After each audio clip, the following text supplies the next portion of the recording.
আল্লাহ রাব্বুল আলামিন বলেন, ওয়াল্লাযীনা জাহাদু ফিনা লানাহদিয়ান্নাহুম সুবুলানা ওয়া ইন্নাল্লাহা লামাআল মুহসিনিন। সূরা আনকাবুতের শেষ আয়াত, এটা 69 নম্বর আয়াত। রব্বুল আলামিন বলেন, এই পৃথিবীতে কেউ যদি আল্লাহকে পাবার জন্য রাস্তা অবলম্বন করে, ওই মানুষকে আল্লাহ হেদায়েত দেওয়ার জন্য হাজারো রাস্তা খুলে দেয়। সাবিল বহু বচন, আল্লাহ এক বচন দেয়নি, সবল দিয়েছেন বহু বচন। হেদায়েত দেওয়ার জন্য যত রাস্তা লাগে আমি আল্লাহ সব তার সামনে উন্মুক্ত করে ধরবো, ও যে কোনো একটা রাস্তায় আসবে। হয়তো নামাজের দিকে, যাকাতের দিকে, ভালো ভালো কাজের দিকে, কোরআনে কারীম বোঝার দিকে আমি আল্লাহ তাকে বারবার আকৃষ্ট করব। মাইয়ুরিদিল্লাহু খায়রান ইউফাক্কিহু ফিদ্দীন, যাকে আল্লাহ কল্যাণ দিতে চান তাকে কোরআনের জ্ঞান দান করেন। আজকে এই ময়দানে হাজারো ব্যস্ততা আমাদের আছে, সব বাদ দিয়ে যিনি নিয়ে আসলেন কোরআনের একটা আয়াত বোঝার জন্য, নবীর এই হাদিস অনুযায়ী আমরা বিশ্বাস করতে পারি অবশ্যই আল্লাহ আমাদেরকে ভালোবেসেছেন। কথা বলেন না কেন? হাজারো মানুষ আমাদের মতো ছিল, সবাইকে আল্লাহ আসতে দেয়নি। অন্তত যারা এসেছি এই নিয়ত নিয়ে, এই নিয়ত আমাদের আছে কিনা আমি জানি না, যে আমরা আজকে ভালো হয়ে যাব। আছে না? লোক দেখানোর জন্য এসেছে। আল্লাহ পাক তাদের জন্য একটা উত্তম ফায়সালা দিচ্ছেন, ইল্লা মান তাবা ওয়া আমানা ওয়া আমিলা আমালান সালিহান ফাউলাইকা ইউবাদদিলুল্লাহু সাইয়্যাতিহিম হাসানাত। এই খুব ভালো করে খেয়াল করে, আমি গতানুগতিক কথা বলতে চাই না। কোরআন থেকে, হাদিস থেকে এমন কিছু তথ্য আমি আজকে নিয়ে আসতে চাই যেটা আমাদের জীবন পাল্টাতে সাহায্য করে।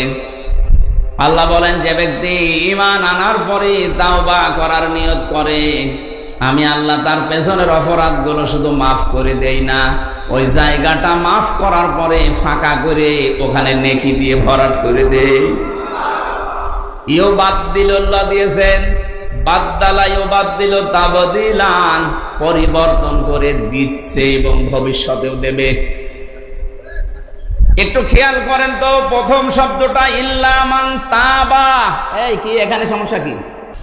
শব্দের দিকে খেয়াল করলে আমরা প্রথমে পেয়েছি ইল্লা মান তাবা, যে ব্যক্তি তাওবা করবে। তাওবা কি? এই বাংলাদেশে একটা ভুল কথা প্রচার করা আছে, কারো কাছে গেলেই বলে তাওবা করো, আস্তাগফিরুল্লাহ না, আস্তাগফিরুল্লাহর নাম তাওবা না। ইস্তেগফার এবং তাওবা দুইটা শব্দ আলাদা, দুইটা জিনিসও আলাদা। আপনি সব সময় ইস্তেগফার করেন, আস্তাগফিরুল্লাহ আস্তাগফিরুল্লাহ পড়তে থাকেন, অসুবিধা নেই, আপনার গুনাহ শুধু মাফ হবে। কি হবে বলেন না কেন?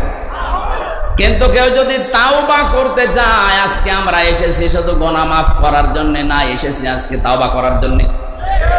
কেউ যদি তাওবা করতে চায়, প্রথম নাম্বারে তার শর্ত হচ্ছে অপরাধ করেছেন যার কাছে, স্বীকার করবেন তার কাছে। এটাই দেশে নেই। আমি আবার বলছি, তাওবা এবং ইস্তেগফারের ভেতরে পার্থক্য আছে। কেউ যদি শুধু আস্তাগফিরুল্লাহ আস্তাগফিরুল্লাহ পড়ে, ওর জীবনের গুনাহগুলো শুধু মাফ হবে, এই শেষ।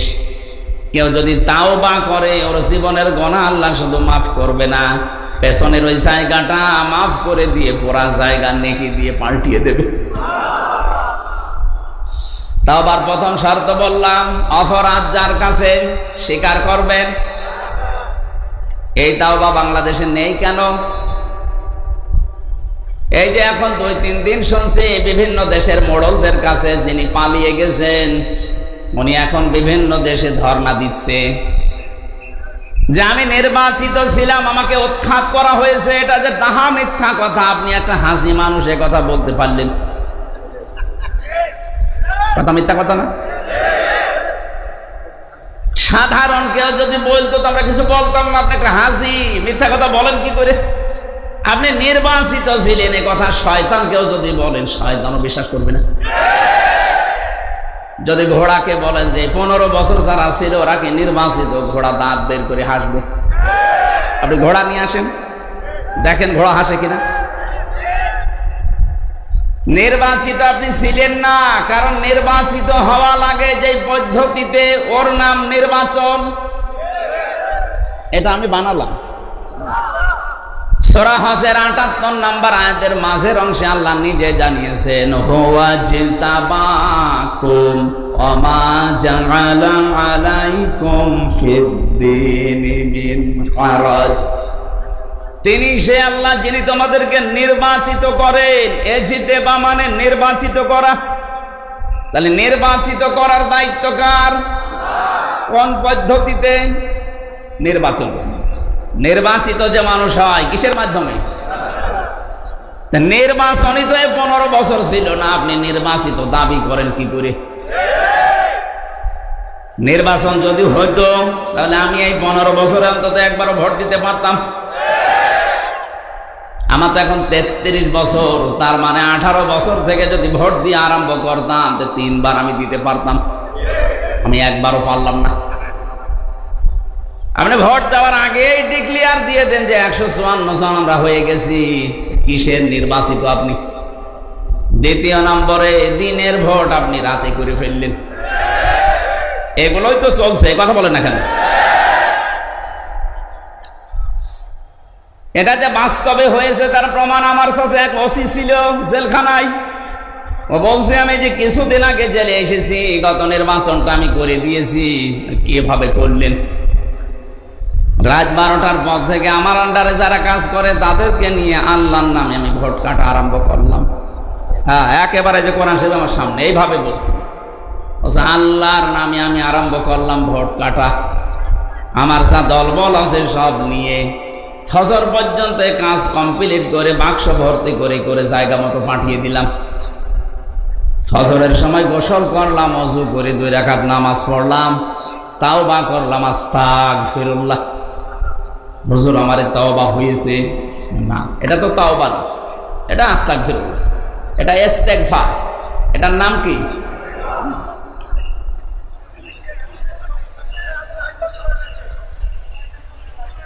এই লাইট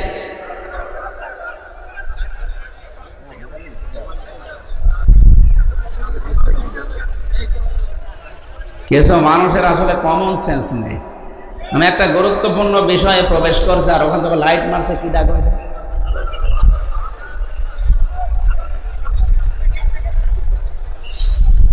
গাজীপুরবাসী খুব খেয়াল করে শুনবেন, একটু যদি অন্য মনস্ক হয়ে যান আপনি কথা মিলাতে পারবেন না, শেষে আবার বলবেন কি বলে গেল, তো মেলে না। না, সব মিলবে। এই যে ওনার যে তাওবাটা আমার কাছে স্বীকার করলেন জেলখানার ওই কন্ডেম সেলের ভেতরে, এটা ডাহা মিথ্যা কথা। ওনার তাওবা হয়নি, ওনার হয়েছে হয়তো ইস্তেগফার। উনি যে অপরাধের জন্য মাফ চাচ্ছে, আল্লাহ ইচ্ছা করলে মাফ করে দেবে, ইচ্ছা করলে শাস্তিও দিতে পারে। কথা বলেন না কেন? ইউআযযিবু মান ইয়াশা ওয়া ইয়াগফিরু লিমান ইয়াশা, আল্লাহু আলা কুল্লি শাইইন কাদির।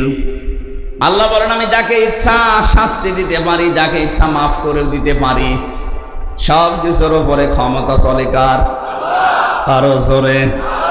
এখানে একটা শিরিক আছে, এটা আমি দূর করতে চাই। বাংলাদেশে এটা বেশি। অনেক নাম করা মুসলমান নামাজ আদায় করে, রোজা পড়ে, রোজা আদায় করে, হজ করে আসে, কিন্তু বলে ক্ষমতার উৎস জনগণ। এটা শিরিক। এই যে আল্লাহু আলা কুল্লি শাইইন কাদির, আল্লাহ বলেন সব কিছুর উপরে ক্ষমতাকার। এই জনগণের উপরও ক্ষমতাকার। আপনি যে জনগণকে ক্ষমতার উৎস বানিয়ে দিলেন, আল্লাহ যেটা পারে ওইটা অন্য কেউ পারে, এই বিশ্বাস করার নাম শিরিক। আর শিরিক যে করে সে মুশরিক। বলেন বলেন। এদেশে বহু মানুষ আমরা নামাজ পড়ে, রোজা রেখে, হজ করে এসে দান সাদগা করেও মুশরিক হয়ে কবরে যাচ্ছি। কারা যে এই পদ্ধতি চালু করেছে আমি জানি না। যারাই করুক, যেহেতু কোরআনের সাথে মিল নেই, ওইটা আমরা মানি না। বাংলাদেশ জামাত ইসলামী এইটাই মানতো না, এই জন্য ওদেরকে নিষিদ্ধ করে দিয়েছিল। ওরা বলেছিল না, ক্ষমতার উৎস জনগণ না, ক্ষমতার উৎস কে? আমাদের ভেতরে যাদের এই বিশ্বাস আছে যে ক্ষমতার উৎস জনগণ, আপনি নামাজ পড়লেও মাঠে মারা যাচ্ছে, রোজা রেখে হজ করে সব আপনার বিফল। এটা আমি বানালাম নাকি? সরম ফুরকানের ভেতরে আছে 19 নাম্বার পারা 1ম নাম্বার পৃষ্ঠা 3 নাম্বার লাইনে 23 নাম্বার আয়াতে, ওয়াকদিমনা ইলা মা আমিলু মিন আমালিন ফাজআলনাহু হাবাম মানসুরা। শিরিক মিশ্রিত কোন কাজ নিয়ে যদি কিয়ামতে আমি দেখি ওর আমলনামা একটা শিরিকের বন্ধু আছে, ওটা দেখা তো দূরের কথা, ধুলি কণার মতো মুখের উপরে নিক্ষেপ করব। আয়াত পড়ার পরে আমার আফসোস হয়, বাংলাদেশে বহু হাজি গাজি আছে, আমরা নামাজি আছি, তাদের মুখে আল্লাহ নিক্ষেপ করবে। এই জন্য এখন যেহেতু সময় আছে, আজকেই পাল্টান, এক্ষুনি পাল্টান। যাদের এরকম বিশ্বাস আছে ক্ষমতার উৎস জনগণ, দিতে পারে এরা আমাদেরকে ক্ষমতায়, এটা শিরিক। এক্ষুনি পাল্টিয়ে যারা এই বিশ্বাস করে ক্ষমতার উৎস আল্লাহ, তাদের মতো হয়ে যান। এই কথা বলে না কেন? এক বাক্যে জবাব দেবেন, ক্ষমতার উৎসকে। ওনাকে আমি ওই দিন বলেছিলাম, ওসি সাহেব কি অপরাধে এসেছেন আমি জানি, উনি নুসরাত হত্যা মামলার আসামি ফেনীতে। বললাম আপনি যদি সত্যি তাওবা করতে চান, 1ম নাম্বারে হচ্ছে স্বীকার করা লাগবে। অপরাধ যার কাছে স্বীকার হবে তার কাছে। আপনি তো আল্লাহর কাছে অপরাধ করেন যে আস্তাগফিরুল্লাহ পড়বেন না, আপনি করেছেন হামজার কাছে। একটা এমপি বানাতে 3.5 লাখ 4 লাখ হামজা লাগে, কথা বলে না কেন? এদের রায় নিয়ে, ভোট নিয়ে, সমর্থন নিয়ে হওয়া লাগে, আপনি সেইটাই রাতের বেলা করে ফেললেন। সব চাইতে ভয়ঙ্কর আপনার জীবনে ক্ষতি হবে এই 3.5 লাখ 4 লাখ হামজা। এর অনেকেই কিন্তু এই কয় বছরে মরে গেছে, আপনি তাদের কাছে যাবেন কি করে? কপালে হাত দিয়ে বলছে আল্লাহ আমি কি করেছি। এটা কি শুধু উনি একাই নাকি বহু মানুষের সাথে জড়িত আছে? এই যে যারা পালিয়ে গেছে, এমনি পালায়নি, ওদের বিবেকে মেনে নিচ্ছে না যে আমি মুখ দেখাবো কি করে জাতির কাছে। 15.5 বছরে আমার বিবেক পর্যন্ত মেনে নেয়নি, তারপর জোর করে পরিচয় দিতাম আমি এমপি। আপনার লজ্জা করতো না? নিজে নিজে ভোট করেন, নিজে নিজে এমপি হয়ে যান, আবার বলছেন আমি নির্বাচিত। এত বড় মিথ্যা কথা সারা দুনিয়াকে জানাচ্ছেন। সারা পৃথিবীর মানুষ কি অন্ধ নাকি? তারা দেখেনি এই দৃশ্যগুলো? তারাও জানে। এ দেশের প্রতি তাদের একটা খারাপ ধারণা আসবে যে দেশে যারা আছে এরা মনে হয় এরকম মিথ্যা কথাই বলে।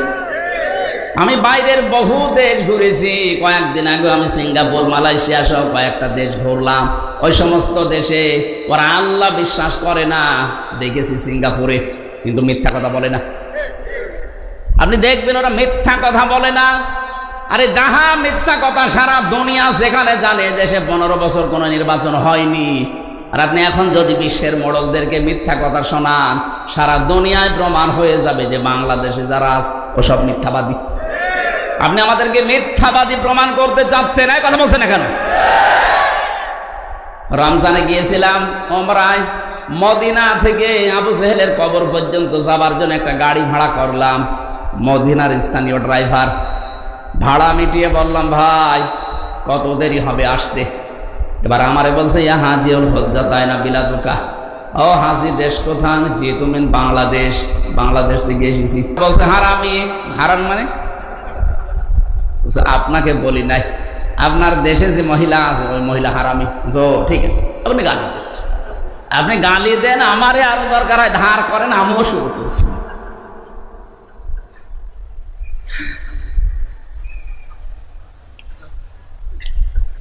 এই যে লোকটা এখন ভুল বুঝতে পারছে, এখন ভুল বুঝে ও কি করবে বলেন? ওকে আজ 3.5 লাখ 4 লাখ মানুষের কাছে মাফ চাইতে পারবে। আর যদি 3.5 লাখ 4 লাখ মানুষের কাছে মাফও চায়, যারা মারা গেল ওদের কাছে চাবে কি করে? এই জন্যই 15.5 বছরে যারা ছিলেন, আপনাদের দুনিয়াও শেষ, এখন আখিরাতও শেষ। কারণ আপনি তো স্বীকার করতে পারছেন না। দ্বিতীয় নম্বরে আরেকটা পদ্ধতি আছে, আপনি যে অপরাধটা করলেন এই অপরাধের জন্য অনুশোচনা করে অনুতপ্ত হয়েছে, ক্ষতিটা যার করেছেন তার কাছে ওই ক্ষতিপূরণ পৌঁছিয়ে দেবেন। কথা বোঝেননি? আপনি আমার এই যে আমি 3 বছর জেলে ছিলাম, কয়েকদিন আগে আমার মামলা খারিজ হয়ে গেছে। আদালত আমার মামলা দেখার পরে এভাবে বলছে কি দিয়ে বিচার করব, কোনো মাল পাচ্ছি না, যা সব খারিজ করে দিলাম।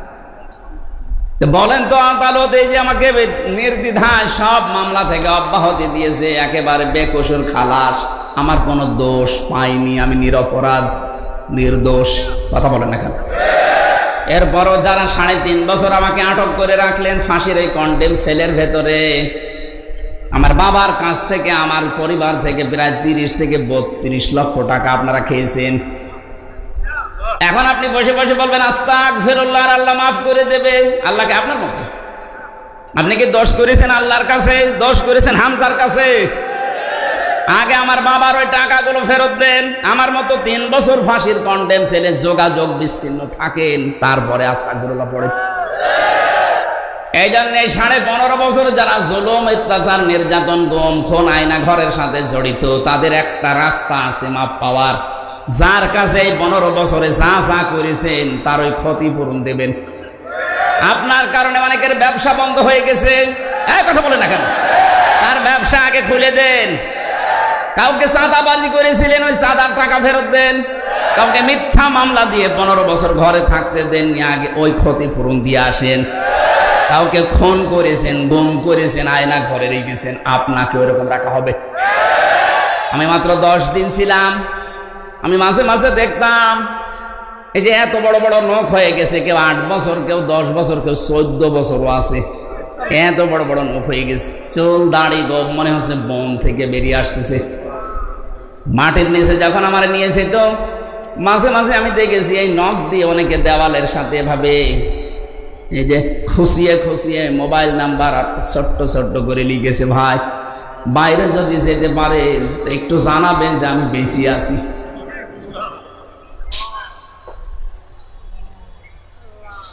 অথচ মাথার উপর দিয়ে মনে হচ্ছে গাড়ি ঘোড়া চলছে, মানুষজন চলাফেরা করছে, খালি আওয়াজ পাওয়া যেত, কিন্তু কোথায় জানি না।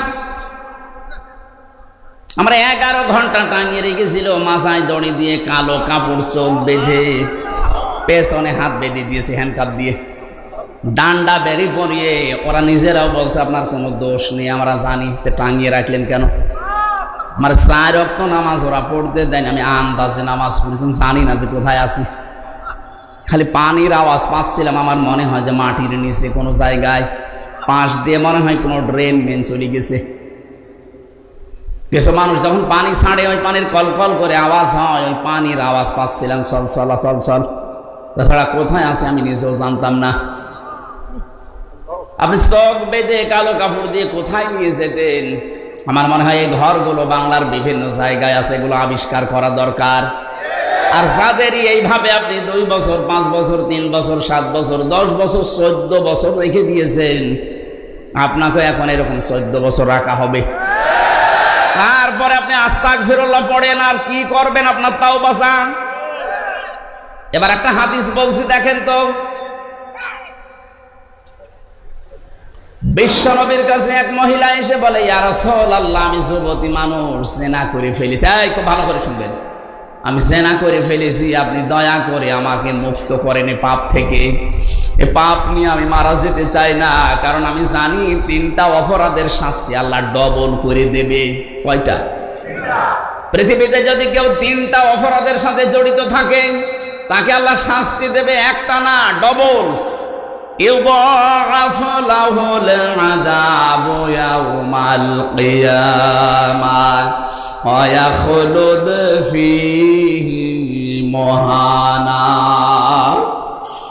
আল্লাহ পাক বলেন ডবল শাস্তি দেব আমি কয়েকটা পাপের কারণে। তার 1 নম্বরে এটা সূরা ফুরকানের 68 নম্বর আয়াতের প্রথম অংশে আছে। 19 নম্বর পারার 4 নম্বর পৃষ্ঠার 12 নম্বর লাইনে পাবেন। এটা তাফসিরে ফি জিলালিল কোরআন থেকে বলছি। ওয়াল্লাযীনা লা ইয়াদউনা মা'আল্লাহি ইলাহান আখার, এই দুনিয়াতে যারা আল্লাহকে ডাকে পাশাপাশি অন্য কাউকে যোগ করে, এটা সবচাইতে বেশি এই ব্রাহ্মণবাড়িয়া, কুমিল্লা, নরসিংদী জেলায় হয়।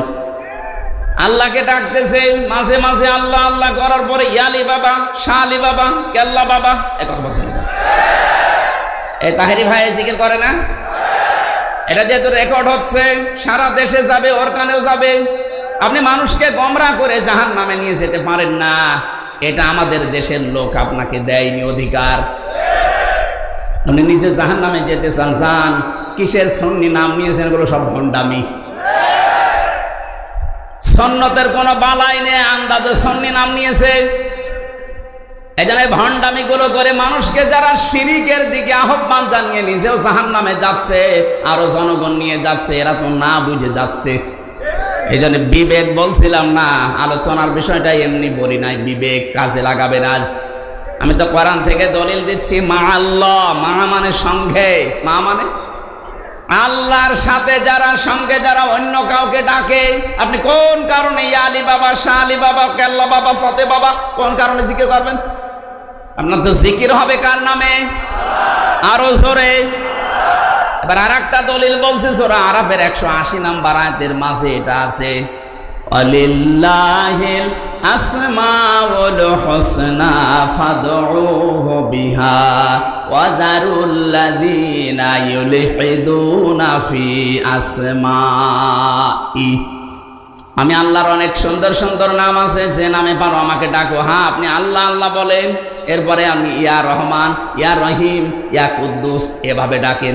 শালি বাবা, কেল্লা বাবা, ফতে বাবা কোথায় পেলেন? আল্লাহর 5000 নাম আছে, কায়দাতে পড়বেন 99টা, বাকি তাফসিরে পড়েছি 5000। কোন নামের ভেতরে তো শালি বাবা, কেল্লা বাবা, ফতে বাবা পাইনি। কোথায় জিকির করেন আপনি? আপনি যদি নিজে জিকির করে ডবল শাস্তি পেতে চান, যান আপনি নিজে জাহান্নামে একা যান। এই বেদাতীদের সাথে জিকির করে আমরা জাহান্নামে যেতে চাই না। ওয়াদারুল্লাযীনা ইলহিদুনা ফি আসমাই, এখানে আলেম নেই। ইলহাদ করা মানে আল্লাহকে ডাকার সঙ্গে সঙ্গে যারা নামকে পরিবর্তন করে ফেলে, উলট পালট করে ডাকে, কিছুক্ষণ আল্লাহ আল্লাহ জিকির করে, এরপরে কেল্লা কেল্লা। যারা এগুলো করছেন, আপনি জেনে করেন আর না জেনে করেন, এখনই থামেন। যদি না থেমে এভাবেই চলতে থাকেন, আপনার শাস্তি হবে কয়টা? ডবল। বলেন বলেন বলেন। 2 নম্বরে, ওয়ালা ইয়াকতুলুনান নাফসাল্লাতী হারামাল্লাহু ইল্লা বিল হক। এই পৃথিবীতে যারা অন্যায় ভাবে মানুষকে হত্যা করে, এই আগস্টের 5 তারিখের আগ পর্যন্ত 3732 জন মানুষ আপনি হত্যা করেছেন। আপনি ইচ্ছা করলে এই মানুষগুলো মরতো না, চলে যখন যাবেন একটু আগে গেলে তো কেউ মরতো না। হ্যাঁ, বলেন না কেন? আপনি তো নিজে জানতেন যে আমি চলে যাব। আপনার কারণে যে হাজারো মানুষ এই দুনিয়া থেকে বিদায় নিয়ে গেল, আর 5টা মানুষ না, 10টা না, 3732 জন তো সরকারি জরিপে, আর বেসরকারি জরিপ আরো বেশি। আসলে এই যে মানুষকে লাশগুলো ভ্যানে তুলে আগুন ধরিয়ে দিলেন, আপনি মানুষ। 2006 সালের অক্টোবর মাসের 28 তারিখে যে দৃশ্য দুনিয়াতে আপনারা দেখিয়েছেন, তামাম পৃথিবী হতভম্ব হয়ে গেছে যে করল কি। আমি পৃথিবীর বহু ইতিহাস পড়েছি ভার্সিটি থাকাকালীন, এই ইতিহাস আমি পড়িও নাই, কোনোদিন শুনিও নাই কারো কাছে যে পৃথিবীতে মানুষ হত্যা করার পরে লাশের উপরে কেউ ড্যান্স দিয়েছে। না, কুকুরও এই কাজ করে না, শুকুরও করে না। কথা বলেন না কেন?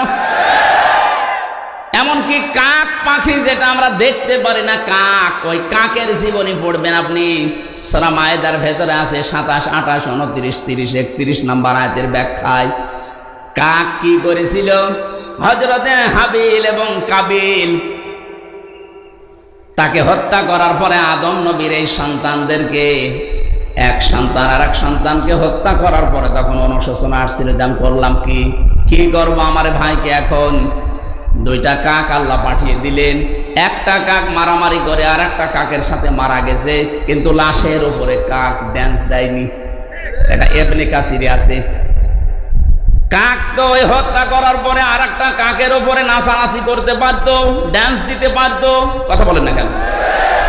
কিন্তু কাক এটা না করে নিজের মুখ দিয়ে মাটি, পা দিয়ে মাটি সরিয়ে সরিয়ে গর্ত বানিয়ে গর্তের ভেতরে ভাইকে রেখে এরপরে চাপা দিয়েছে।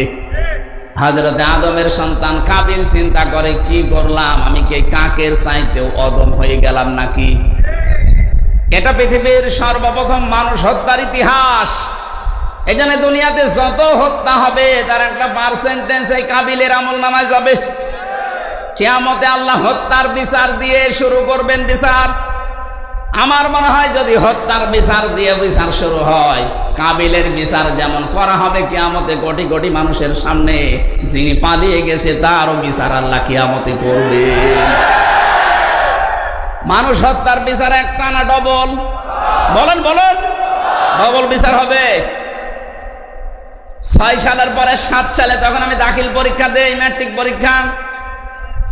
ওই সময় একবার যাচ্ছিলাম সিরাজগঞ্জ থেকে কুষ্টিয়ায়, বাসের পেছনে বসে আছি ড্রাইভারের, দেখলাম গাড়ি চলতেছে, রাস্তার মাঝে একটা মরা কুকুর পড়ে আছে। ড্রাইভার সাহেব কুকুরের উপর দিয়ে না দিয়ে বাম দিয়ে চালিয়ে দিল। আমি বললাম, ভাই আপনি এমন করলেন, এখন হয়তো অ্যাক্সিডেন্ট হয়ে যেত। গাড়ি এরকম ঝাঁকি দিল। ড্রাইভার আমারে বলছে, দেখেন না একটা মরা কুকুর পড়ে আছে। আমি বললাম, তো মরা জিনিস মারলেই কি আর না মারলেই কি? ড্রাইভার আমার দিকে ঘুরে বলছে, হুজুর আপনি কি আসলে হুজুর? আপনি কেমন হুজুর? আপনি দেখেন যে একটা মরা কুকুর পড়ে আছে, আমি ডবল করে মারবো, আমার বিবেক নেই? হ্যাঁ, এই কথাটা শোনার জন্য আমি ছিলাম। আপনার নাম কি? বলছে সুব্রত। আপনি একটা হিন্দু মানুষ, আপনার ঈমান নেই কিন্তু বিবেক আছে। পৃথিবীর নিকৃষ্ট জীব হোক কুকুর আর শুকর, তাতে কি, কিন্তু মরে গেছে, ডবল করে আমি মারবো না, আমার বিবেকে বাধা দেয়। অথচ গত বছর 6 সালের আগস্টের 28 তারিখে অক্টোবরের কিছু মানুষ দেখলাম জসিম ভাইকে হত্যা করার পরে লাশের উপরে ড্যান্স দিল।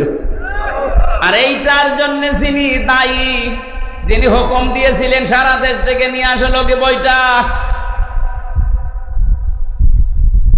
তার কি বিবেক? এজন্য বিবেক যাদের মরে গেছে এদের হেদায়েত পাওয়ার রাস্তা আল্লাহ বন্ধ করে দিয়েছে। যতই শোনান হেদায়েতের কথা, কোরআন শরীফ গলিয়ে খাওয়াবেন, তারপরও তাদের কাজ হবে না। কোরআনে কারিমে সূরা আনফালের ভেতরে আল্লাহ জানিয়েছেন, ওয়ালাউ আলিমাল্লাহু ফীহিম খায়রান লা আসমাআহুম ওয়ালাউ আসমাআহুম লাতাওয়াল্লাউ ওয়া হুম মুরিদুন। বলেন আল্লাহু আকবার। হে নবী, আপনি আফসোস করেন ওদের জন্য। ওদের ভেতরে যদি কল্যাণ ভালো কিছু থাকতো, তে আল্লাহ ওদের শোনার মতো ক্ষমতা দিত। ওরা তো এক কান দিয়ে শোনে আর এক কান দিয়ে বের করে দেয়। আপনি যতই ওদেরকে শোনানোর চেষ্টা করেন, ওরা শুনবে না, ওরা মুখ ফিরিয়ে চলে যাবে। ওদের বৃত্তি দিনের পর দিন বাড়তেই থাকবে, কারণ হেদায়েত থেকে আমি আল্লাহ ওদেরকে বঞ্চিত করে দিয়েছি। আল্লাহু লা ইয়াহদিল কওমাজ জালিমিন। এখানে আলেম যারা আছে, ইয়াহদি মুজারি, বর্তমান, ভবিষ্যৎ, প্রেজেন্ট, ফিউচার। আল্লাহ বলেন যারা জালেম তাদেরকে আমি হেদায়েত দিচ্ছি না, ভবিষ্যতেও দেব না। এই জন্য 15.5 বছর যারা জুলুম করেছেন, আপনি হেদায়েত থেকে বঞ্চিত হয়ে গেছেন। আমির হামজা না, নবী এসে ওয়াজ করলো, আপনার কাজ হবে না। নয়তো 2.5 মাস 3 মাস হয়ে গেল। আমার তো মনে হয় এই মানুষগুলো একটু পরিবর্তন যদি হওয়ার চেষ্টা করতো। এখনো বিভিন্ন জায়গায় যারা পালিয়ে আছে ওরা বলতো, জনগণ আর যাই করি আমরা তো তোমাদেরই ভাই, মাফ করে দাও। মানুষ তো বিবেচনা করতো না। ওর বিদ্যা আরো বাড়তেছে। বাইরে থেকে মানুষকে জানাচ্ছে, জামাত বিএনপির বাড়ি ঘর দেখতে পাও না, আগুন লাগাও। আপনার আল্লাহ হেদায়েত দেবে কি করে? হ্যাঁ, লিস্ট করে রাখো, আমি আসতেছি, আপনি আসেন। আমার 2টা মামলা মিথ্যা মামলা দিয়ে যদি 3 বছর জেল খাটাতে পারেন, আপনার 130টা মামলা, তাও মার্ডার মামলা। আমি হিসাব করে দেখেছি 390 বছর জেল হবে। আর বাঁচবেন কয়দিন? ওখানে ভেতরে 2 নম্বর জেলে একবার আদালতে দেখা হয়েছিল মুকিম গাজী। বললাম, ভাই আপনার কয় বছর জেল? বলছে 160 বছর। তার কথা আমার মাঝে মাঝে মনে পড়ে যে ওর যে 160 বছর জেল, আর যে বলে আমি শর্ট করে চলে আসবে, ওর জেল হবে 390 বছর। 4 বার জন্ম নেওয়া লাগবে। আমার মনে হয় 15 জন্মে যেহেতু বিশ্বাস করে হিন্দুদের মতো, আমরা 15 উত্থানে বিশ্বাস করি কিয়ামতে আরেকবার উঠবো, আর হিন্দুরা বিশ্বাস করে যে আরেকবার জন্মাবো। যেহেতু ওনাদের জন্ম এরকম কোয়ালিটি নিয়ে, এই জন্য মনে হয় এই কথা বলে যে আমি শর্ট করে আসবো। আপনি 3-4 বার জন্ম নেবেন, শুধু 3-4 বার শুধু জেলেই থাকবেন। আপনি কি আবার বুঝে ফেললেন নাকি আন্দাজে হাসতেছেন? কিছু বোঝেন? মানুষ হত্যার সাথে যারা জড়িত তাদের একটাই শাস্তি, জাহান্নাম।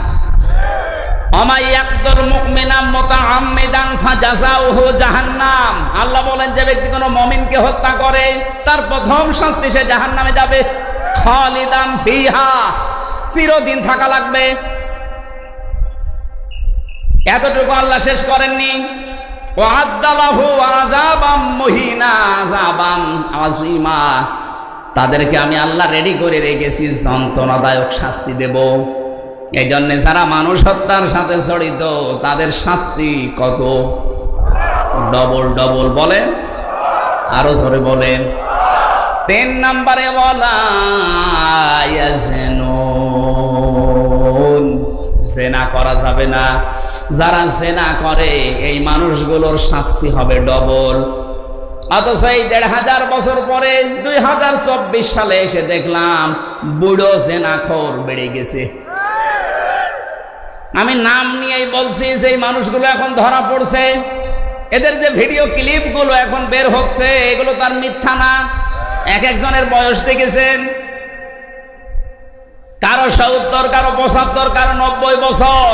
অথচ হাতের জেনা, চোখের জেনা, লজ্জা স্থানের জেনা থেমে নেই। জীবনে বিয়েই করেনি, অথচ তার ছেলে মেয়ের অভাব নেই। হ্যাঁ, টাকার উপরে ঘুমাইতো, বিয়ে নেই, সংসার নেই, অথচ ছেলে মেয়ে দেশে ভর্তি করা। তার কাছে জিজ্ঞাসা যদি কেউ করে যে ভাই এই ছেলেটা আপনার, এইরকম ছেলের যদি পরিচয় দিতে হয় যে দেশে বহু ছেলে আমার আছে। আপনার চরিত্র আছে, একটা মানুষ দেখান তো ওদের চরিত্র আছে বলে। দরবেশ বাবা কি ভালো মানুষ মনে করতাম, অন্যের বউ নিয়ে এসে আল্লাহ রাস্তা চালাচ্ছে। নাউজুবিল্লাহ। বাকিগুলোর চরিত্র শুধু আল্লাহ জানে। ওদের এক একজনের 3 minute, 5 minute, 7 minute video viral হয়, অডিও ভাইরাল হয়, সারা দুনিয়ার মানুষ ঘৃণা করে। এই যে টাকলা মুরাদ নেই, মাত্র 6 মিনিট 45 সেকেন্ডের একটা ভিডিও অডিও ক্লিপ ফাঁস হয়েছিল, ওর সব হারিয়েছে। আমার মনে হয় এখন যাদের ভিডিও গুলো ফাঁস হচ্ছে এই বুড়ো জেনাখোর যারা, এরা আবার বড় মুখ করে বড় গলায় কথা বলছে। আপনার লজ্জা লাগে না?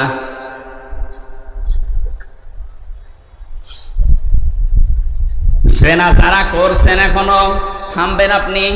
নিজের বৈধ স্ত্রী থাকার পরও যারা জেনা করছেন বিভিন্ন হোটেলে, আবাসিক জায়গায়, বিভিন্ন কায়দায়, পরকীয়া প্রেমের মাধ্যমে জেনা হয় মুখের। কিসের? এই যে মুখে মোবাইলে কথা বলেন, হাতের, পায়ের, চিন্তার, সর্বশেষ যে এটা ঠেকে লজ্জাস্থানে কথা বলেন, ঠিক কিনা?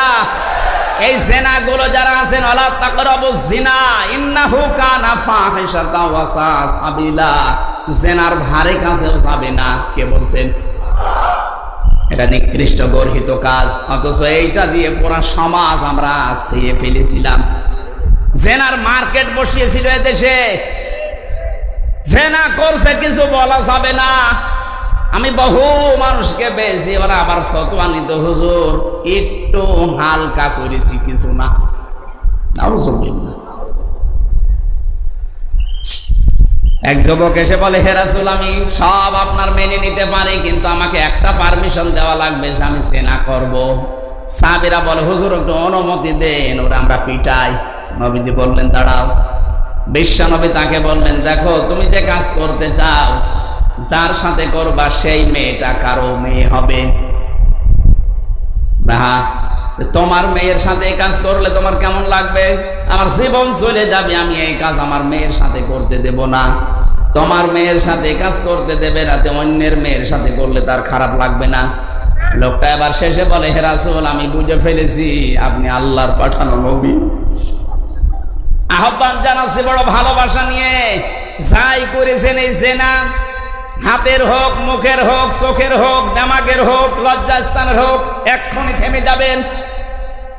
শাস্তি যদি দুনিয়ায় নিতে পারেন তো আলহামদুলিল্লাহ, যদি শাস্তি না হয় কিয়ামতের দিন কিন্তু ডবল শাস্তি আল্লাহ আপনাকে দেবে।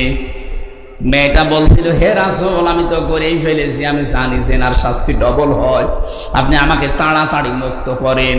বিশ্বনবী বললেন না, এ কথা কাউকে বলবা না, বাড়ি চলে যাও। দ্বিতীয় দিন আবার এসে বল হে রাসূল, আপনি তাড়াতাড়ি করেন, আমি মুক্ত হতে চাই, আমার মনে আমার বিবেকে মেনে নেয় না। নবীজি বললেন বাড়ি চলে যাও, এ কথা কাউকে বলবা না। তৃতীয় দিন আবার এসে বলে হে নবী, আপনি আমার বিচার করেন। বিশ্ব নবী ডাক দিয়ে বললেন জেনা করার দ্বারা তুমি কি গর্ভবতী? বলে হ্যাঁ। তাহলে বিচার করা যাবে না, কারণ তোমার দোষ থাকতে পারে, ওই বাচ্চাটার কোনো দোষ নেই, ও তো নিষ্পাপ। এতটুকু মানুষ দুনিয়ায় আসে নাই, তার ব্যাপারেও নবীজি কত সচেতন, তার অধিকার যেন নষ্ট না হয়। আর আপনি জীবিত মানুষদের অধিকার সব নষ্ট করে জোর করে টিকে থাকার চেষ্টা চালাচ্ছিলেন। আপনি মানুষ, পৃথিবীতে ওই লোকটার উপরে আল্লাহর লানত, যেই লোকটা জোর করে ইমামতি করে, মুসল্লিরা তার উপরে নারাজ। এখানে ইমাম মানে মসজিদের ইমাম না, এখানে রাষ্ট্রের ইমাম। এদেশের যারা দায়িত্বে ছিলেন, আপনি জরিপ চালান, এখন 100 জনের আমার মনে হয় কমপক্ষে 95 জন আপনাদেরকে দেখতে পারতো না। জোর করে যে আপনি এতদিন পর্যন্ত দায়িত্ব পালন করলেন, যতদিন ছিলেন ততদিন আল্লাহর গজবে ছিলেন। আমার ভাইয়ের আমি যে কথা বোঝাতে চাই, খুব ভালো করে এবারে হাদিসটা খেয়াল করেন। লোকটা এসে, মেয়েটা এসে বলে হে রাসূল, আমার খালাস হওয়ার পরে আমি সন্তান নিয়ে আসবো। ঠিক আছে আসো। ডেলিভারি করার পরে এসেছে। নবীজি বললেন না, এখনই হবে না, কারণ এই বাচ্চাটার দুধ খাওয়ার দায়িত্ব আছে তোমার প্রতি। আমি এবার আলেমদেরকে বলছি, দুধ দিতে হবে সন্তানকে, এই দায়িত্ব মার না বাবার? হ্যাঁ, বাবার দায়িত্ব। খরচপাতি দেওয়ার দায়িত্ব বাবার। লিমান আরাদা আন ইউতিম্মার রাদা, কোরআনের আয়াত সূরা বাকারার ভেতরে আছে। এখানে মুযাক্কার শব্দ আল্লাহ দিয়েছেন, যেহেতু আমাদের জিনিসপত্র নেই, এই কারণে মাকে আল্লাহ দায়িত্ব পালন করার জন্য বলেন। কিন্তু মা যদি বলে না আমি এটা করবো না, মায়ের গুনাহ হবে না? কি মায়ের গুনাহ হবে? মা যদি বলে এক একটা সন্তানকে দুধ পান করাবো আমি 2 বছর করে 5 লাখ টাকা দেওয়া লাগবে, এ নজরুল ভাইকে তাই করা লাগবে। মাইকে আমার মনে হয় বলা ভালো হলো না, কারণ আমারও তো 40 দিন আগে একটা হয়েছে। ও যদি এখন শোনে বলবে ঠিক আছে 5 লাখ দাও, নাইলে তোমার মেয়ে তুমি না। আমি একটা ধরা খেয়ে গেলাম। মাইকে আমি এই হাদিস আর বলবো না। সম্মানিতা মা বোনেরা, যদিও আপনার গুনাহ হবে না, কিন্তু আল্লাহ পাক একটা ব্যবস্থা আপনার মাধ্যমে করেছেন। আপনি যদি 1 ফোঁটা দুধ সন্তানকে দিতে পারেন, একটা মরা শিশু চিন্তা করে দিলে যে সওয়াব হয়, এরকম সওয়াব আল্লাহ দান করবে। দ্বিতীয় নম্বরের বিষয় হচ্ছে নবীজি কেন ওই মহিলাকে বললেন? কারণ ওই মহিলার স্বামী তো নেই। যেই লোকটা বাচ্চা জন্ম দিয়ে সে তো লাপাত্তা পালিয়েছে। এখন এই মহিলাকে বলবে কি করে যে তোমার স্বামীর কাছে যাবে, তো সন্তানটাই অবৈধ। কথা বুঝতেছেন? এই জন্য নবীজি বললেন 2 বছর আগে দুধ খাওয়াও। 2 বছর পরে যখন এসেছে, বিশ্ব নবী ডাক দিয়ে বল বাচ্চাটাকে এক সাহাবীর আন্ডারে দিয়ে দাও, মেয়েটাকে মাটির ভেতরে গেড়ে ফেলো, উপর থেকে পাথর চালাও। সবাই পাথর মারতে আরম্ভ করেছে। হযরতে খালিদ বিন ওয়ালিদ বলেন আমি এত জোরে একটা পাথর নিক্ষেপ করলাম, রক্ত ফিনকি দিয়ে আমার শরীরে লেগেছে। ভৎসনা দিলাম, বরদোয়া দিলাম, গালি দিলাম মেয়েটাকে। নবীজির কানে যাওয়ার পরে বিশ্ব নবী বললেন, থামো খালিদ, আমি নবী, তুমি নবী না। আমি যা দেখি তুমি দেখতে পাও না। আমাকে যা বলা হয় তোমাকে তো তা বলা হয় না। আমাকে জিবরাইল এই মুহূর্তে জানিয়ে গেল, এই মহিলার যে কাকুতি মিনতি, যে অনুশোচনা, যে তাওবা, যে ব্যবস্থা মহিলা কায়েম করে গেল, যে শাস্তিটা নিয়ে গেল, এই পৃথিবীর কোন জালেমও যদি এইভাবে তাওবা করতে পারে আল্লাহ তাকেও মাফ করে দেবেন। ও বাংলার মানুষেরা, 15.5 বছর যাদের দ্বারা জুলুম, অত্যাচার, নির্যাতন হয়েছে, আপনি তো অন্তত জানেন যে আমার দ্বারা কি কি ক্ষতি কার কার হয়েছে। আপনি এখন যদি সত্যি তাওবা করে কিয়ামতে ডবল শাস্তি থেকে মাপ পেতে চান, অবশ্যই যার যে অপরাধ, তার ওই অপরাধের জন্য তার কাছে ক্ষমা চাওয়া লাগবে, তার ক্ষতিপূরণ দেওয়া লাগবে।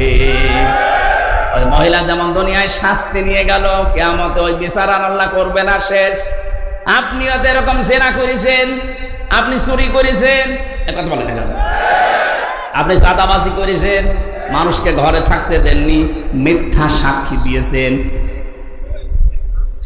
মিথ্যা মামলা দিয়ে মানুষের জীবন নষ্ট করে দিয়েছেন। এই যে বিডিআর হত্যার জন্য এই ফাঁদ তৈরি করে হাজারো মানুষের জীবন আপনি নষ্ট করলেন, এর জন্য যিনি মাস্টার মাইন্ড তিনি তো জানে যে কে কে এই কাজের সাথে জড়িত। অথচ তাদের বেকার বেকার এই শাস্তিটা দেওয়ার মাধ্যমে তাদের জীবনটাই নষ্ট করে দিল। 950-র উপরে এখনো বিডিআর জেল খাটতেছে বিনা কারণে, কিচ্ছু জানি না। এর সাথে যারা জড়িত এইগুলোকে নিয়ে এসে আমাদেরকে যেমন বলতেন আমরা যে নখ তুলে দেব, তাদেরকে একটু নখ তুলে দেন তো সব সত্য বের হয়ে যাবে। এই কথা বলেন না কেন? মাটির নিচে আমাদের সামনে ডিম নিয়ে এসে বলতে যে ডিম, ওদেরকেও এখন ডিম দেওয়া দরকার। সেদিন এক লোক বলছে ডিমের এত দাম বেড়ে যাচ্ছে কি করে, মনে হয় উপর দিয়েও দেয় নিচ দিয়েও দেয়, তাই করছে। ডিমগুলো আমাদেরকে দেখিয়ে বলতে যে আমরা এইটা দেই। আমি আশা করছি এখন এই বিডিআর হত্যা, এই হত্যা না, এটা একটা হত্যাকাণ্ড। এই কাণ্ডর সাথে যারা জড়িত এদের প্রত্যেকে এরকম এই নখ তোলা মেশিন দেখান। কথা বলে না কেন? আরে আপনি ওদেরকে বিনা কারণে জেল খাটাবেন, ওদের ছেলে মেয়ে বাপ মা, ওদের বরদোয়া লাগছে না আপনার? এখনো মুক্তি হইতে চাইলে ওদেরকে ছেড়ে দেন। শাস্তি যা দেওয়ার বহু শাস্তি আন্দাজে তাদের উপরে বানিয়ে বানিয়ে দিয়েছেন। ওনারা আমাকে বলতো, হুজুর আমরা যে অপরাধ করি নাই, তারপরও যদি করে থাকি, কাবা শরীফের দিকে তাকিয়ে কোরআন শরীফ মাথায় নিয়েও আমার সামনে বিডিআররা বলতো যে আল্লাহর কসম কোরআন আমার মাথায়, আমি এই কিচ্ছু জানি না। আর 1 মাস পরে আমার রিটায়ার্ড হয়ে যাবে, আমি কত বছর চাকরি করে টাকা পয়সা যা পেয়েছি বাড়ি চলে যাবো, অথচ 14 বছর আমি জেলে আছি, কিচ্ছু জানি না। পঞ্চগড়ে তেঁতুলি আর একজনকে পেয়েছিলাম, বুড়া মানুষ, হাও মাও করে মাঝে মাঝে কাঁদতো। রাতের বেলা তাহাজ্জুদ পড়তে ওঠার সময় দেখতাম যে একটা আওয়াজ দিচ্ছে, মনের ভেতর থেকে আওয়াজ দিল, ওটা কলিজায় লাগে। এই আওয়াজ দিত মাঝে মাঝে, দীর্ঘ শ্বাসগুলো আমার আল্লাহর আরশে এসে ধাক্কা লেগেছে। আল্লাহ আপনাদেরকে এত অপমান করেছে এমনি নাই, হাজারো মজলুমের চোখের পানি আর ওই বিডিআরদের চোখের পানির কারণে। আমি আশা করছি যারা দায়িত্বে আছেন খুব তাড়াতাড়ি, বড় জুলুম হয়ে যাচ্ছে তাদের উপরে। আরে ভাই 14টা বছর কিচ্ছু জানে না পড়ে আছে, একটা অপরাধ করে যদি থাকে তো মেনে নেওয়া যায়। 14 বছর জীবন থেকে নষ্ট করে দিলেন, তাই 1-2 জন না, 950-র উপরে আমি পেয়েছি। আমি আশা করছি ওরা আমাকে যা বলেছে যে আমাদেরকে যদি শাস্তিও লাগিয়ে দেয়, আমাদের যে কোর্ট কাছারি বিচারাচার আছে সর্বোচ্চ 7 বছর শাস্তি হয়, অথচ 14 বছর পড়ে আছে একটা মিথ্যা মামলা নিয়ে। তাড়াতাড়ি করেন যারা দায়িত্বে আছে, ওনাদেরকে আমার মনে হয় মা বাবা স্ত্রী পুত্র সন্তানের কাছে শেষ জীবন একটু ফিরিয়ে দেওয়া দরকার, তাও একটু জুলুম থেকে বাঁচবেন। আল্লাহ যেদিন ধরবে ওই দিন বাপ বলার সময় আপনাকে দেবে না। যারা জড়িত ছিলেন এর সাথে, এই বিডিআর মিথ্যা মামলা দিয়ে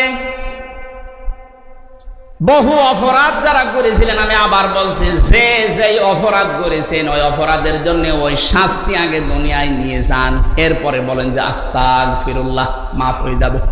তাছাড়া শাস্তি না নিয়ে চামড়ার মুখ দিয়ে একেবারে যখন মনে আসে আস্তাগফিরুল্লাহ, আবার 2 দিন পরে এই যে হাসান মাহমুদ এখন ঠেলায় পড়েছে, বলছে আমার বিএনপির সাথে ঐক্য করতে চাই, শয়তান। এতদিন কোথায় ছিল? গণতন্ত্র পুনরুদ্ধার আমরা কাজ করব। গণতন্ত্র হত্যা করে জবাই করে এখন পুনরুদ্ধার করবা? চামড়ার মুখ, যখন যা মনে আসে বলে, আবার চেয়ার পেলে ওই শয়তান আবার উল্টা পাল্টা বকতে শুরু করবে। কথা বলেন ঠিক কিনা? এইরকম মানুষের কোনো মাপ নেই। মাপ চাইতে পেতে হলেও যা যা করেছে অপরাধের জন্য আগে ক্ষতিপূরণ দেওয়া লাগবে। এটার সাথে আপনারা একমত না? কারা কারা চান বলেন তো? লিল্লাহি তাকবীর।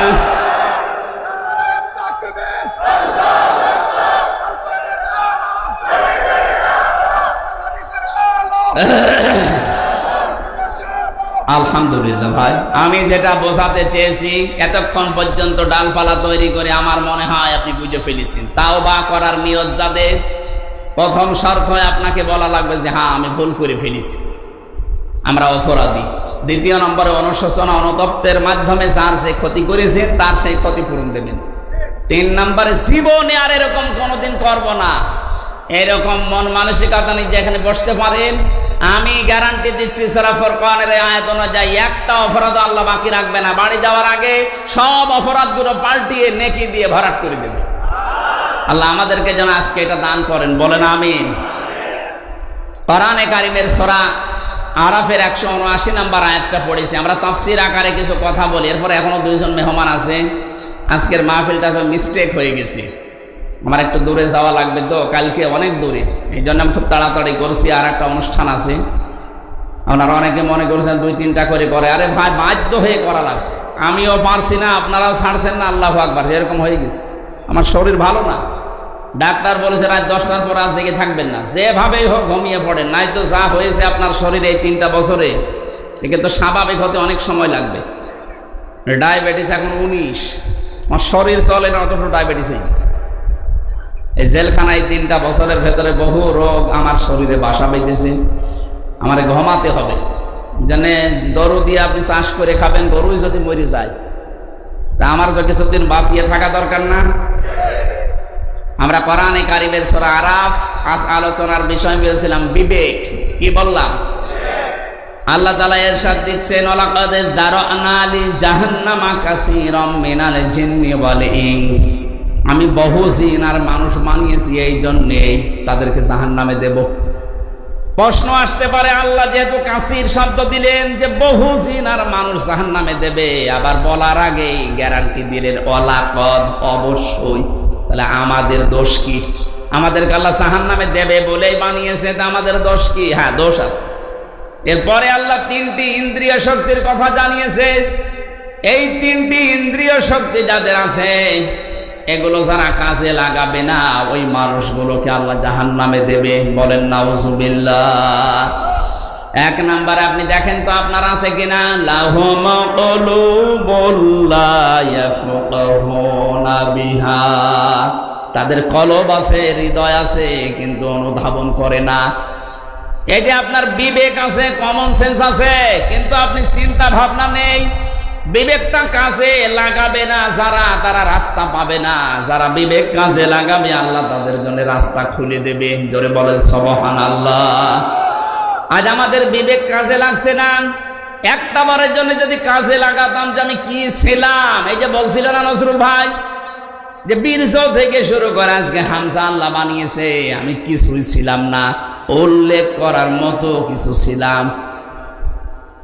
33 বছর বয়স এখন, মনে করেন আমার 35 বছর আগে হামজা বলে দুনিয়াতে আমার নামে আমার এই জায়গায় কেউ ছিল? বলেন বলেন। হাল আতা আলাল ইনসানি হাইনুম মিনাদ দাহরি লাম ইয়াকুন শাইআম মাযকুরা।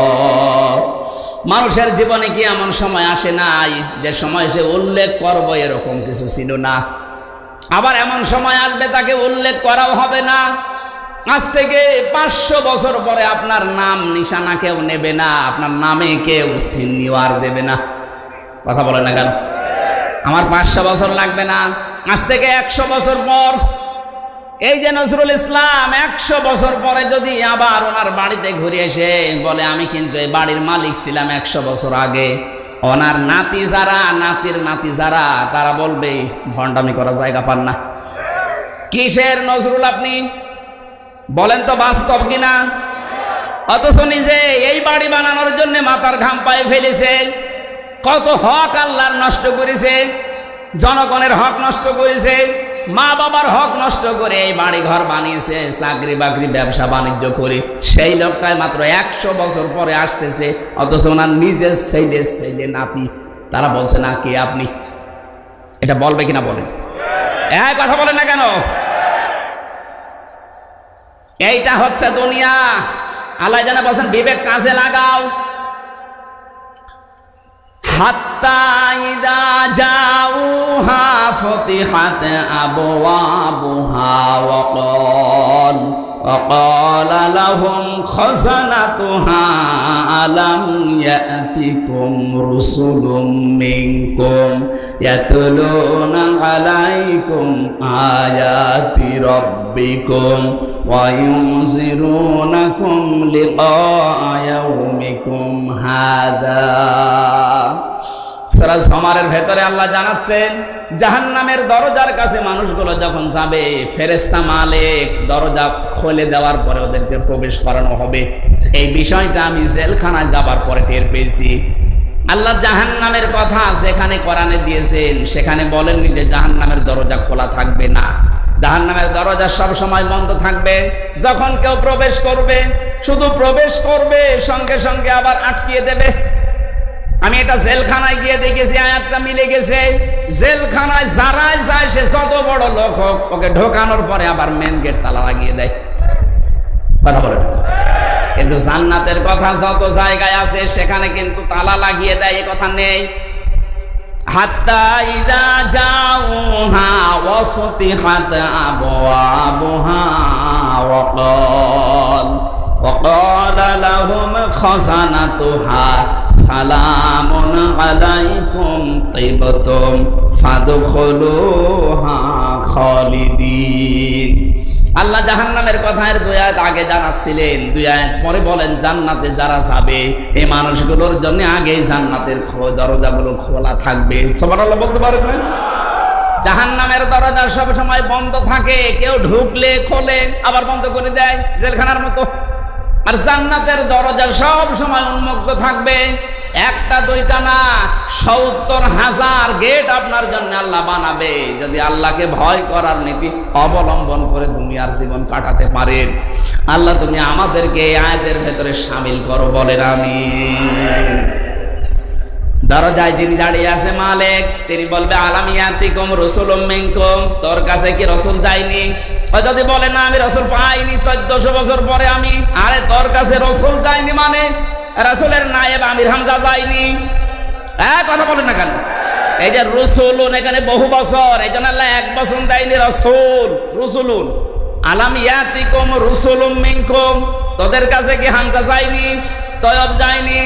বিভিন্ন আলেমের নাম হয়তো ওই সময় বলবে, কারণ এই সময় নবী নেই, নবীর নায়েব আছে। আমরা নবীর নায়েব স্থলাভিষিক্ত, এই কথা বলছেন। নবীদের যেই কাজ ওইটাই আমার কাজ। নবীজি আল্লাহর কাছে জানিয়েছেন কুল হাদিহি সাবিলি আদউ ইলাল্লাহ আলা বাসিরাতিন আনা ওয়া মান ইত্তাবাআনি। নবী আপনি বলেন এইটাই আমার পথ, আমি মানুষকে আল্লাহর দিকে আহ্বান করি, ডাকি। শুধু আমি আন্দাজে ডাকি না, বুঝে শুনে ডাকি। আমি এবং আমার অনুসারী যারা, তাদের একই কাজ। যেহেতু রাসূলের অনুসরণের মাধ্যমে আপনারা আমাকে আলেম মনে করেন, এই কারণে ওই দিন রাসূলের ভেতরে হামজাও আছে। আপনাকে স্মরণ করাবে গাজীপুরের এই সলিমদ্দি কলিমদ্দিকে, তোর কাছে কুষ্টিয়া থেকে হামজা নামে আলেম যায়নি, নবীর স্থলাভিষিক্ত। স্মরণ করিয়ে দেয়নি, সতর্ক করেনি জাহান্নামের আগুন সম্পর্কে। ওরা বলবে ক্বালু বালা ক্বাদ জাআনা নাযীর ফাকাযযাবনা ওয়া কুলনা মা নাযালাল্লাহু মিন শাই। গিয়েছিল কিন্তু আমরা মনে করতাম না এ বেটা মনে হয় মিথ্যা কথা বলে। এরকম কোন কথা আল্লাহ নাযিল করেননি, এরকম মানুষ দুনিয়ায় নেই। বলেন, আমি সেই শুরু থেকে কোরআনের আয়াতগুলো কঠিন আকারে বলছি, দলিল দিয়ে আয়াত মারা, পৃষ্ঠা, লাইন, রুকু, সূরার নাম, তাফসীরের নাম পর্যন্ত বলছি। এরপরও আমার মনে হচ্ছে অনেকের বিশ্বাস হচ্ছে না। বিশ্বাস যদি হতো তাহলে তো আজকে থেকে জীবন পরিবর্তনের জন্য সিদ্ধান্ত নিতেন।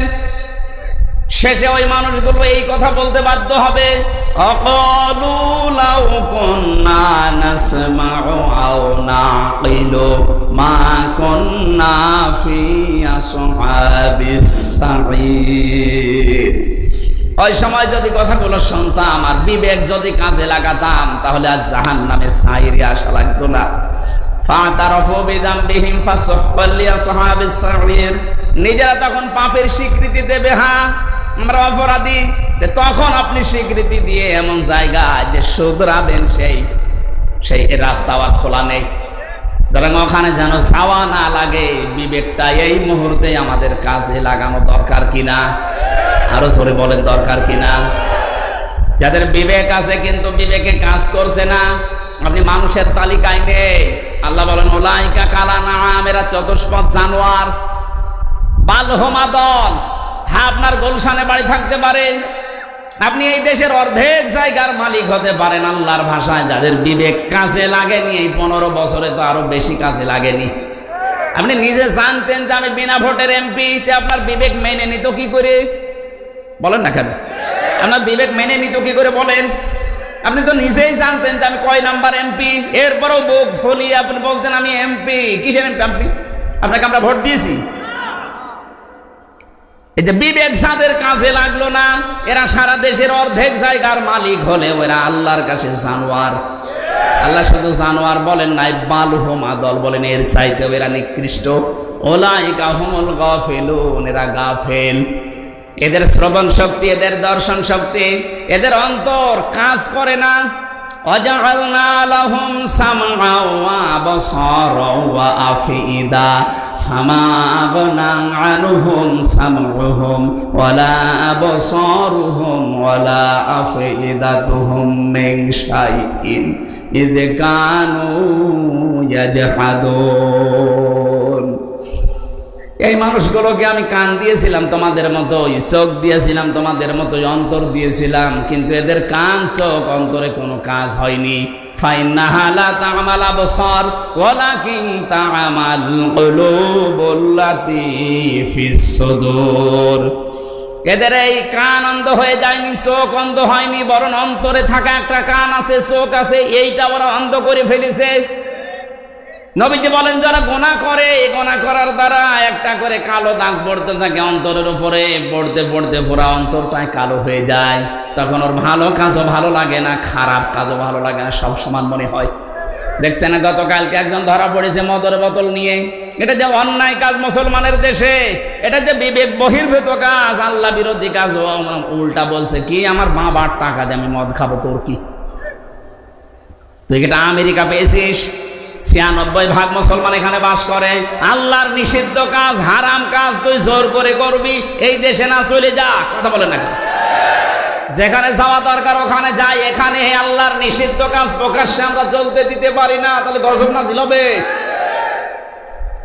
আজ মানবাধিকারের নাম নিয়ে সমকামী প্রমোট করে যারা বাংলাদেশে ঢাকার রাজধানীর বুকে অফিস খুলতে চাচ্ছেন, এদের একটা মুসলমান বেশি থাকতে হারাম কাজ হতে দেবেন না ইনশাআল্লাহ। যারা করতে চাচ্ছেন বন্ধ করেন। তামাম দুনিয়া সব একদিকে হয়ে গেল, একজন মুসলমান একদিকে থাকলেই সে যথেষ্ট। তামাম দুনিয়া একদিকে ছিল না, আর বিশ্ব নবী একা একদিকে ছিল। কথা বলেন না কেন? আমরা ওই নবীর উম্মত, ওই রকম ঈমান আমরা তৈরি করতে চাই। আমরা গাফেল না, আমরা সচেতন।